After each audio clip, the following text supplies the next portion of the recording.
Hey, my name is Joey Goone with Utopia Experience. We are a national creative event agency. We produce conferences, summits, and fundraising galas as far west as San Diego, as far east as Jersey, and everywhere in between. And I'm sorry to disappoint. If you showed up hoping that I was going to be teaching about world domination through gluten-free bake sales, that session's actually happening later on this afternoon. This session right now is about dominating your fundraising goals by producing more impactful event experiences. And so if that's what you're looking for, congratulations, you landed in the right spot. A little background on our company. When COVID hit, we had a gala slated in Chicago the weekend following the shutdown. And instead of canceling, we pivoted in 72 hours and produced what became the first virtual gala in the country. There was one other production company or event agency that produced one either the day of or the day after us. And so I like to claim we were first to market. Sounds cool anyway. And since then, we've helped over 300 nonprofits raise more than 50 million through events, both in person and virtual. And our work is not just about AV gear or run of show checklists or, logistics. It's more about creating experiences that move people, because when you do that, the fundraising follows. There's one particular event that I experienced that changed the trajectory of my life, which ultimately made our pivot during COVID a possibility, because now I could see. The only thing that I can relate it to, and like an analogous relation, is if you were listening to an FM stereo on regular frequency and then all of a sudden high def kicked in. This event really changed my perspective on possibility in life and what we could do through our event experiences. And I want to share that story with you, because had I not experienced this, I don't think our company would be what it is today. And so about 10 years ago, I attended a gala for a wish-granting organization. And they played a video right before the Fund a Need. They played a video of a little girl named Hannah. And Hannah was this bright-eyed, full of energy, beautiful little girl, 9 years old, and had this one wish, and that wish was to see Taylor Swift live in concert. And when the video ended, the auctioneer came up and they said, "Hey, who wants to make Hannah's wish come true?" And so hands shot up in the room, mine included. And then he did something different. At the $5,000 level, he offered some coaching and mentorship with Jeff Hoffman, the founder of Priceline, who happened to be in the room, who was a speaker who inspired us before the Fund a Need video. And I had no idea how I was going to pay for it, but I knew, I wanted to compress time and get mentorship from him. So my hand shot up. And that wasn't the part that changed me. The giving wasn't the part that changed me. It was after the paddle raise, they handed us paper and pens, and they asked us to write Hannah letters. A few sentences of encouragement, simple words of love and hope from a couple hundred strangers. And I walked out of that room transformed. And I still keep in touch with the people that I met that night at this event, because it felt different to me in that this event didn't just raise money. It changed me, and it really cracked me open to be more empathetic, to experience more gratitude in my life and be grateful for the things that I have and the impact that I can create on others by simple act of kindness, just writing a thank you letter or a little love note to someone that I didn't even know. And strangers became part of their family and their extended community. And it created such connection and resonance between us as a donor community that our hearts were just lit up with fire and passion and purpose. And here's how that ties into my personal journey. My mom started this company, Utopia, more than 20 years ago. And unfortunately, she passed away from lung cancer at just 51 years old. And so she never got to see what the company is today, but she planted a seed that events could be more than just entertainment and entertaining people, that they could be, experiences that heal and that connect and inspire. And so when I think about Hannah, I think about my mom. And when I think about my mom, I think about why I do this work.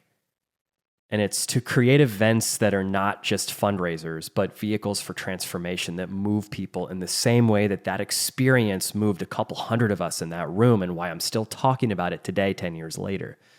I want to create, and I wanted to create after I experienced that kind of impact for the communities that we serve. And so that drives me every day, because my life before my mom passed, I was working a career in finance that paid me a lot of money, but I was void of purpose.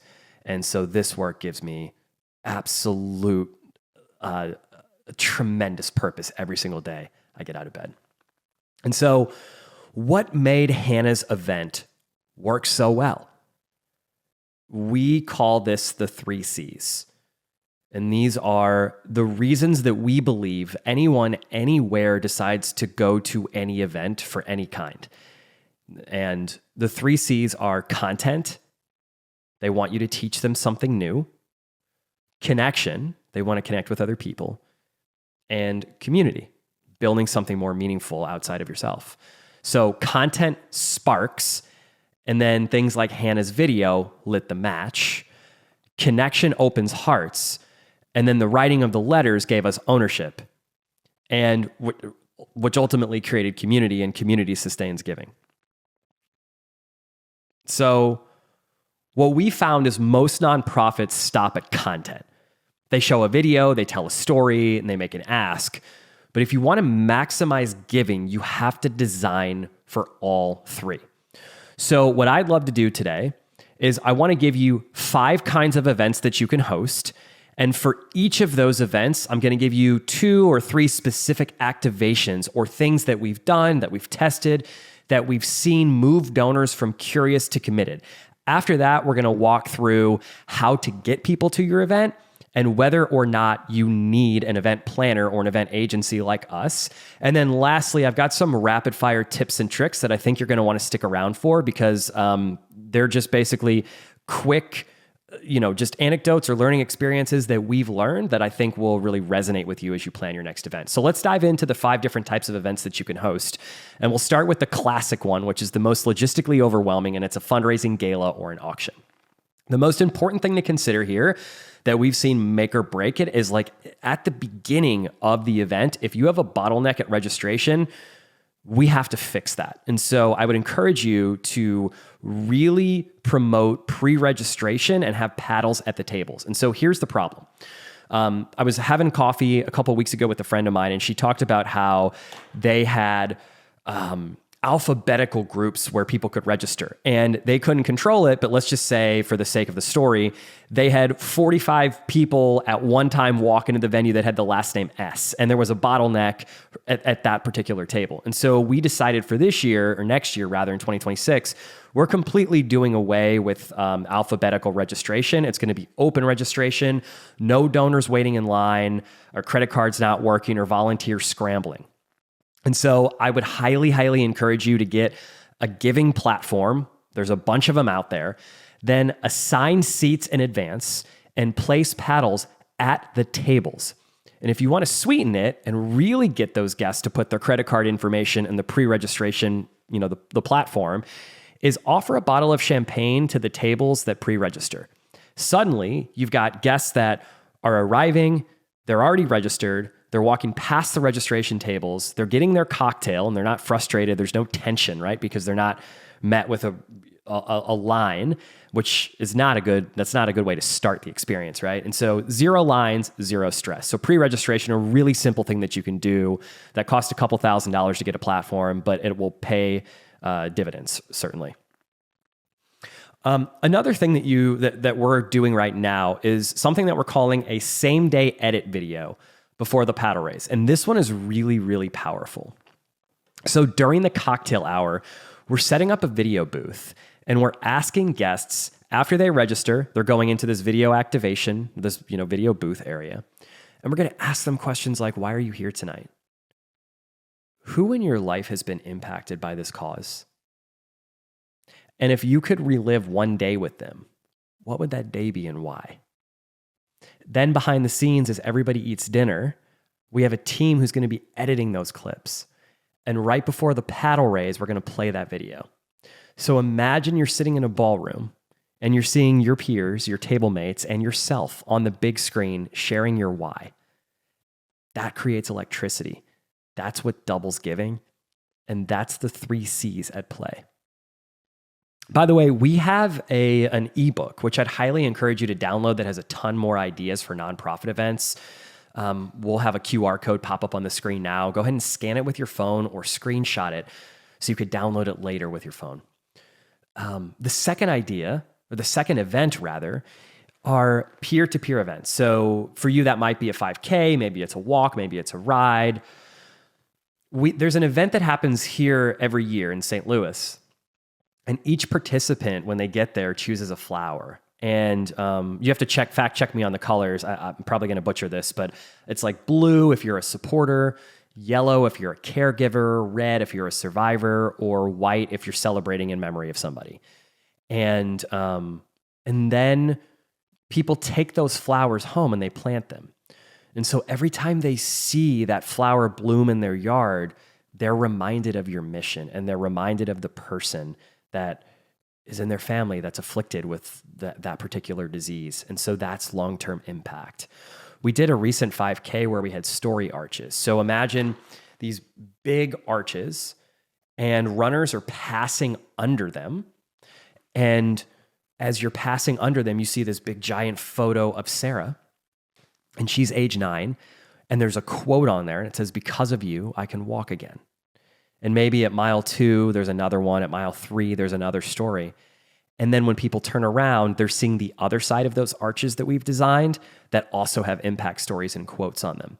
And so these visual reminders are keeping participants moving and keeping them energized as they're running through the course. And then we also have music along the route as well. And all of this together doesn't just create a better experience, it's also deepening their connection to the cause and coming back to what we talked about a little bit earlier, which is the 3 C's. And if you recall, people are coming to events for 3 reasons. They're coming for content, they want to learn something new. They're coming for connection to the cause, to each other, and community, which is that deeper transcendent purpose. So hope that was helpful. Maybe you take something back from that. The third type of event that you might be planning is a conference or a summit or a mastermind.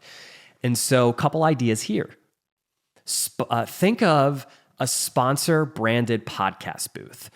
And so this one is great for anyone doing a conference. Really, like the impact here is pretty remarkable. And just the setup, people naturally gravitate to areas that feel different or unique. And when you have a podcast inside your exhibitor area, it's pretty impressive.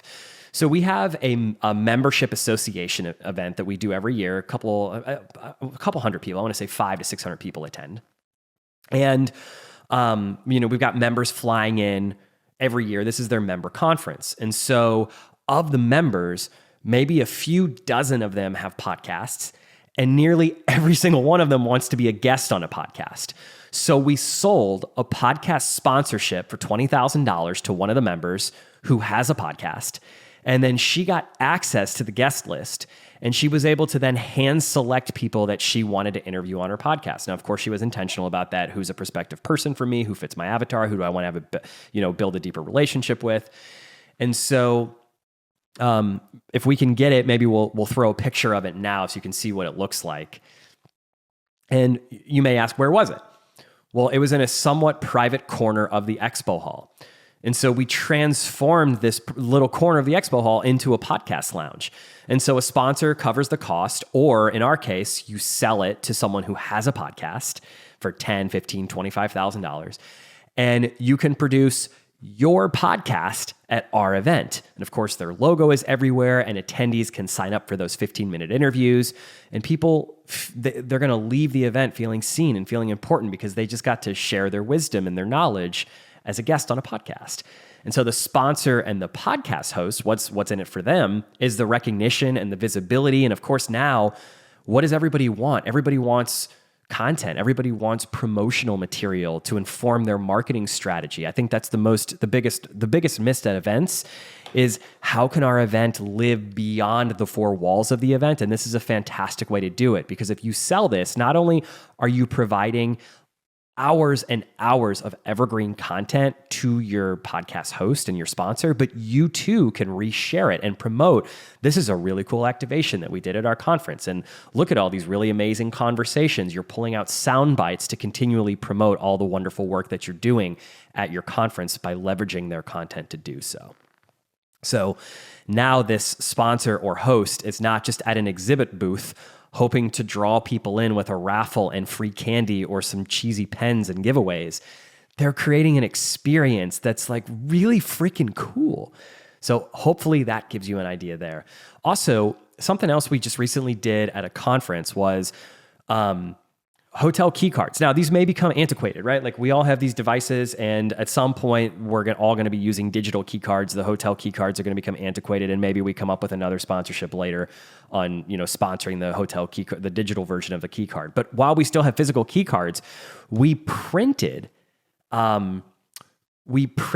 logos of a sponsor on the key cards. That was a sponsorship. And there was a QR code on the key card as well that linked to a video / call to action for that particular sponsor. That was I want to say that was a $5,000 sponsorship. And then at another summit, we worked with the sponsor to provide free spa treatments for every attendee. At hotel check-in, there were TVs with a QR code that said, hey, if you're a conference attendee, scan the QR code. And then a video popped up from the sponsor that said, we want you to feel cared for this week while you're here for our conference. Enjoy a massage on us. So just thinking outside of the box, instead of free candy at a booth, you want your sponsors building loyalty by genuinely serving attendees. And of course, you want to be the hero that brings these kind of innovative ideas to the people that are participating in your event. One of the things I want to mention is we also have an ebook for those of you planning conferences. So we'll have the QR code pop up on the screen now. I mentioned one earlier that was for nonprofits. This one that's on the screen now is specifically for those of you that are planning conferences or summits. Go ahead and scan it or take a screenshot so that you can download it later. The fourth type of event that you might consider hosting is a stewardship or an appreciation or an award type of event. And the first idea I want to share with you is an impact tour that was done by a food pantry. And so this food pantry hosted a progressive dinner, and we had appetizers in the warehouse. We had a main course in the distribution center, and we had desserts with families then telling their stories. And so the really cool part about this is donors didn't just see the work. They were able to actually walk through it and smell it and touch it, and that really sticks and it resonates.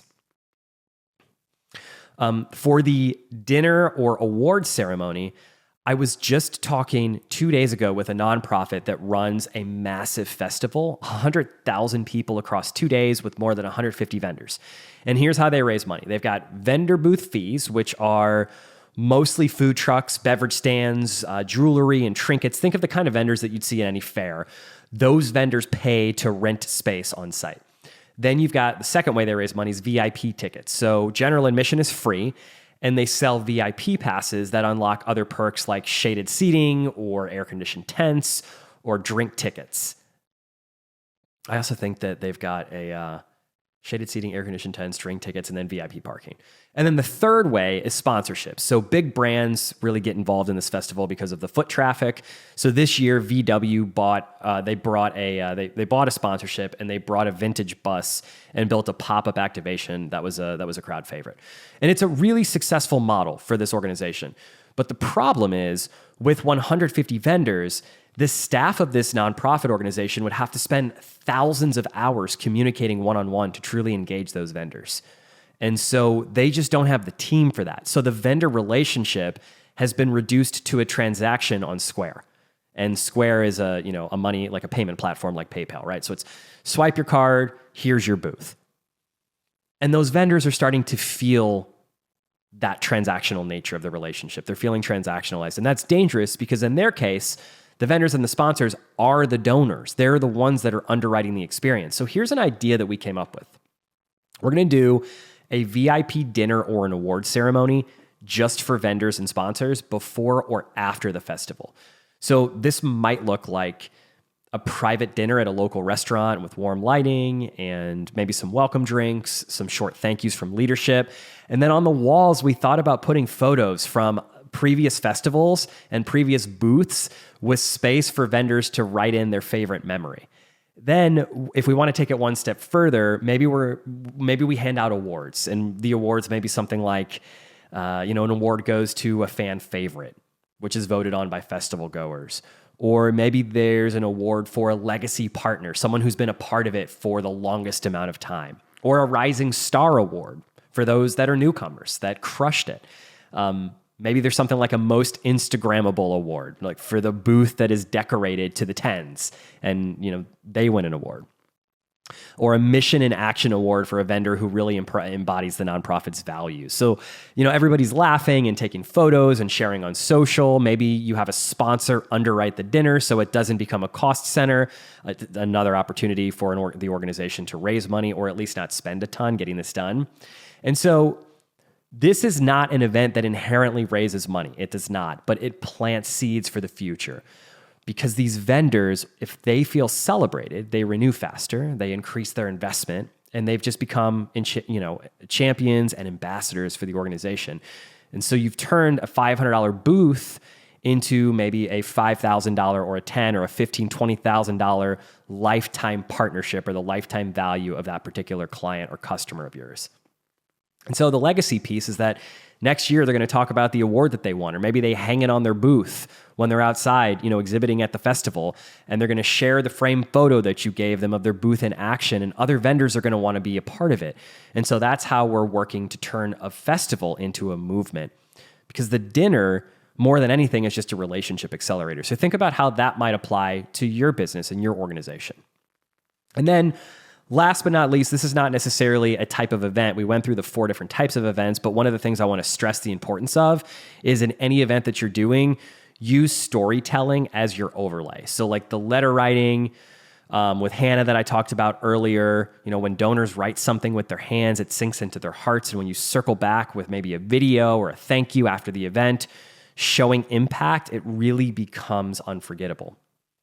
We did another event for a cancer organization, and actually, I think the one that was super impactful, not that the cancer organization wasn't, but we did an event for an organization in Kansas City, and it was a before after because of you wall, and it was a living installation. We actually parked a car inside this exhibit to show the donors the transformation that they're creating, and it was before we experienced homelessness, and this is the car we were living in. After, we're in stable housing, and we had a picture of the house that they're living in. And because of you, we're thriving today. And people walked through that during cocktail hour, and it was really simple, but it gave people chills. So those are the different types of events, and hopefully that was super helpful for you. I'm running tight on time, so I want to shift. No matter how great your event is, if the right people are not in the room, it's going to fall flat. And building an event audience is just like building a sales pipeline. And so I don't know if you follow Alex Hormozy. If you don't, I highly recommend it. If you haven't read his book, $100 Million Leads, this is just the framework out of the book. And he talks about the 4 ways you can grow any pipeline in business. You've got number 1, cold outreach, is reaching out to people who don't know you yet, but who fit your donor profile. LinkedIn DMs, direct messaging on LinkedIn, is highly, highly under-leveraged and underutilized. I get hundreds of these a week, but they're all AI bots and spam bots, and they're BS, and they're impersonal, and they're transactional. Do it personally. Send a video, right? Like with your cold emails, don't use an automated responder or some AI platform. Send something meaningful. Even a creative direct mail. It's a numbers game, yes, and it takes a lot more time to do it with humanity, but it works, I promise you. The second way to grow any sales pipeline is warm outreach. Call your board, ask for introductions, leverage your volunteers. This closes deals the fastest because the trust is already there. The third way is paid ads. Use LinkedIn or Meta to target specific demographics and then retarget people who have visited your site or maybe a competitor site. Paid ads give you predictability and a lot of metrics around your audience so you can make more informed decisions moving forward. And then the fourth way is partnerships. This is a force multiplier. If you align with associations or chambers or influencers in your space, look at TikTok for people that care about your organization and what you stand for. Because when somebody else opens the door for you, you walk in with a tremendous amount more of credibility. And a quote that I love to use from a dear friend of mine that passed away last year, his name's John Rulin. He said, you can't walk through every door, but if you love on enough people, they're going to walk through those doors for you. And so that balance matter. Cold fills the pipeline, warm closes quickly, paid gives you scale, and partnerships are going to build long-term leverage. Now, I want to talk about an elephant in the room, which is, should you hire an event planner or should you do it yourself? And I actually did some math with my friend Kelly, who is the VP of development for a national nonprofit. And she told me her staff on average spends about 200 hours planning a gala. And so if you value their time at about $100 an hour, that's $20,000 of lost opportunity. And that's just in the pre-planning. That doesn't even include, to say nothing of the during or the post-event planning. And so on event day, her and I were talking like, do you want your fundraiser chasing power cables for a vendor and dealing with AV issues? Or do you want them in the room building relationships that are going to lead to, major gifts or 6-figure, 5-figure gifts? And so the truth is, if you spend $20 or $40 or $50,000 with an event agency like us, if you just get 2, 3, or 4 more paddles in the room, it pays for itself. And so if your staff had those 200 hours back, who could they cultivate? What kind of donor relationships would they have? Would they be enhanced? Perhaps so. Would there be more people that care about the mission showing up for your event? Maybe. And I think of it analogous to hiring a house cleaner. Like, I don't hire a house cleaner because I can't vacuum. I do it because my time is better spent on higher leverage things like working or resting or being with my family. And the marginal cost of getting my house clean, say $200, is far less than the opportunity cost of not getting to spend quality time with my kid, Sage, and my beautiful wife, my partner, Stephanie. And so events are the exact same. Just because you can plan them, just because you can vacuum, doesn't mean you should. And so I think the opportunity cost is enormous. And I would just ask, of the ideas that I presented today, how many of them have you heard before? And you're likely or hopefully going to leave this and say, wow, Joey gave me a new idea or an aha that unlocks something in me. And my thought to that reaction would be, yeah, and that was just with 30 minutes of time together. What if you spent the next 5 years with our team or an event agency like us? Imagine what would be possible if we created that massive opportunity together. And so the opportunity cost of doing nothing may cost you far more than engaging a company like ours. So just something to consider. Last but not least is most in-house fundraisers, like Kelly and I were talking about, are designing events, really around logistics. And sometimes they can happen at the 11th hour because they're not a priority until they are. And so we forget about the impactful moments, some of the things that I've talked about. And I think that's the biggest difference between, an event that happens and an event that really transforms giving. So something to consider, as to whether or not you should hire an agency or do it in-house. I want to leave you with some quick stage-proven tips. I love these. These are just rapid fire. I would say less is more. Don't overstuff your agenda. Don't have 10 people talking. Don't let your CEO stand up there and go rogue. Be very intentional about the messaging. Number 2, using in-house AV is not mandatory. Trust me. And don't do it. Bring in your own team that travels with you, that cares about you, that's going to help you. Number 3, connection beats content every time. Number 4, the venue matters more than the menu, and the layout drives energy. Number 5, registrations. Registrations surge in the last 4 to 6 weeks, so market hardest then, and get your go-to-market content strategy ready. And if you don't know what that means, let us help you. I don't know where I am. Maybe number 6, hybrid is an optional.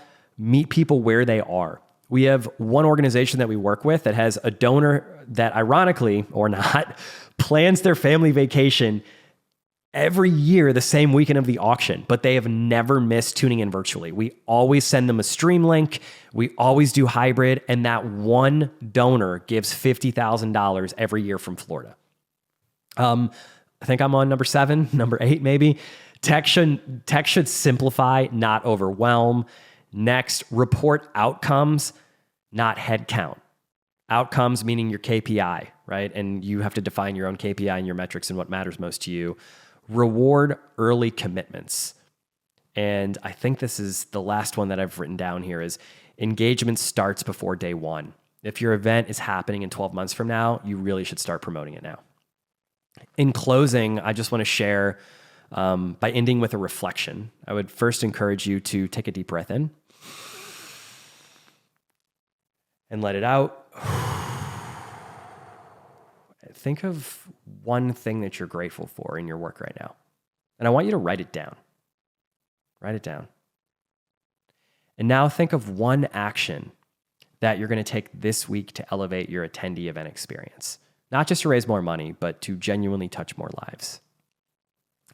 Because at the end of the day, events are not about chandeliers and chicken dinners. They're really about scaling hope.